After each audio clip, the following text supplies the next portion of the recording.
making profits for the sake of profits themselves, not producing anything new. And that has created a considerable problem.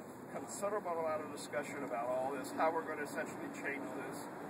Essentially, you know, if you want to invest in a house, you want to sell a house, improve it, you know, this is kind of capitalism run amok. Nobody really knows what to do too much about that, but it really didn't produce any more goods and services. It just produced tremendous amounts of profits. Yeah. You think that was right for all the deregulation of the financial industry?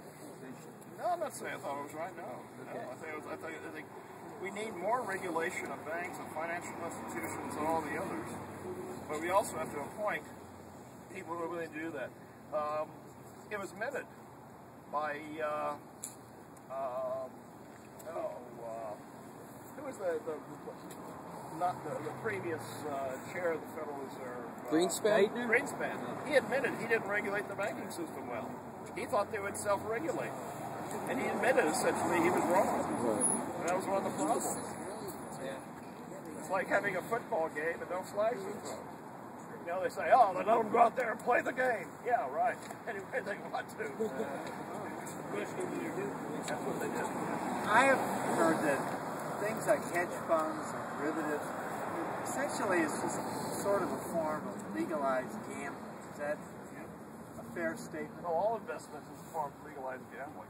Yes. You never know what you're going to get.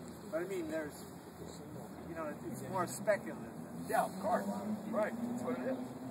And the thing is, they business is basically the investment world. They hire some very good lawyers, and they try to find holes in the wall where they can go and make profits that are not regulated by the federal government. This is one of the areas they really do it. Same thing with real estate. It was unregulated. It was pretty illegal. Back free enterprise run amok, and we're now suffering from this problem. Now we need more regulation. And we should probably also prevent certain types of activities from going on. What do you think about the idea of raising capital gains tax? It sounds good. The only problem, it may cut down on investment. You have to look at the long term. For example, in Europe, there is no capital gains tax. Right.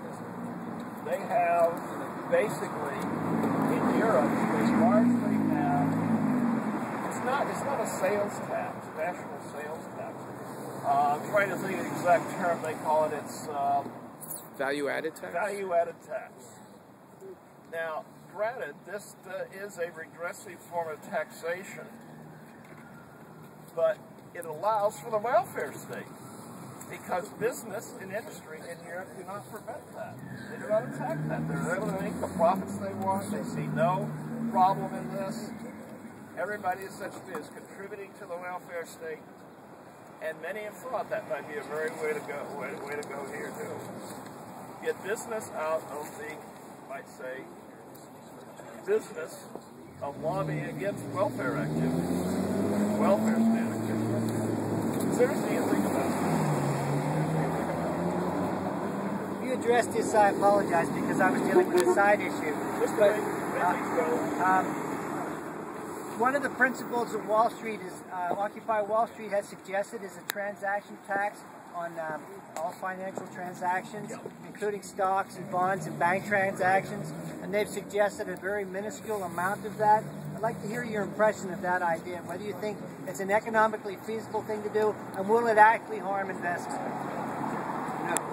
It's so minuscule.